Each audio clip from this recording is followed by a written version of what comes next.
একটি গাছ কি মানুষের কথা শুনে নিজের দিক বদলে ফেলতে পারে? শুনতে অবিশ্বাস্য লাগলেও প্রায় 400 বছর ধরে এমন এক গাছ ছমছমের রহস্য আর অলৌকিক ইতিহাস বুকে নিয়ে দাঁড়িয়ে আছে এক প্রাচীন শিমুল গাছ। যুগের পর যুগ পার হলেও এক অদ্ভুত মায়ায় গাছটি তার আদি রূপ ধরে রেখেছে, যা প্রথম দেখাতেই যে কোনো মানুষকে এক গভীর বিস্ময় আর শিহরণে ডুবিয়ে দেয়।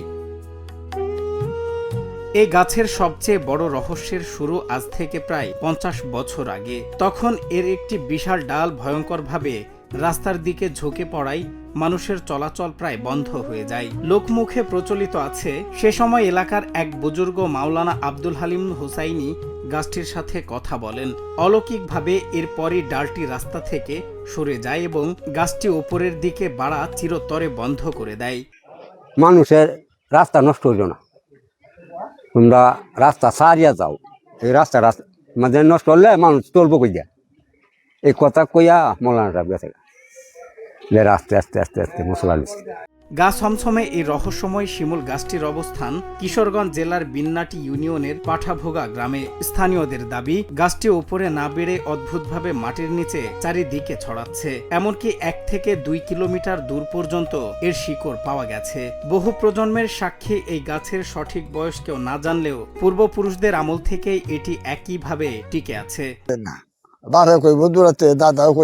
এটা অন্তত 40-45 বছর আগে, হ্যাঁ বেশি হইব, সংগ্রামের আগের কথাটা। আমরা যেগুলো দেখছিলাম আরো জোয়ান নিয়ে আছি, এই যে ডালা পালা না অনেকগুলা কাটা পড়ে গেছে। এই অলৌকিক ঘটনা গাছটিকে ঘিরে মানুষের মনে এক গভীর আধ্যাত্মিক বিশ্বাস তৈরি করেছে। প্রতিদিন দূর দূরান্ত থেকে মানুষ ছুটে আসে এক বুক আশা নিয়ে। কেউ মনের বাসনা পূরণের জন্য মোরগ মুরগি উৎসর্গ করছেন, কেউ বা মানত করছেন মিষ্টি। বিজ্ঞান যেখানে থমকে দাঁড়িয়েছে, মানুষের আবেগ ও লোকবিশ্বাস সেখানে এক অলৌকিক আশ্রয় খুঁজে নিয়েছে। কত হাজার বছর এটা কয়ে শেষ নাই, হাজার বছর, কত হাজার বছর কোথায় মরে দেখতেছি। এরপরেও দেখতেছি যে নিচে যতখানি উঠে যতখানি দেখুন তলে আরো অতখানি আছে, তলে আরো অতখানি আছে, আছে তলে দেয়া। এই মরে যদি আর নতি পরে কেউ একটা যাই লোকানে নাই যে বান তুহান যাইতেছে, একটা পাতাও শুনতে পড়ে না। এই শিমুল গাছটি কেবল একটি উদ্ভিদ নয়, বরং স্থানীয় ইতিহাস ও সংস্কৃতির এক জীবন্ত প্রতীক।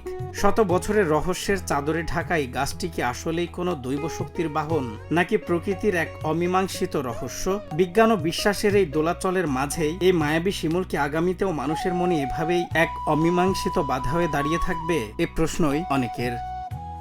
সজল বিশ্বাস, নিউজ ডেস্ক, বাংলা টিভি।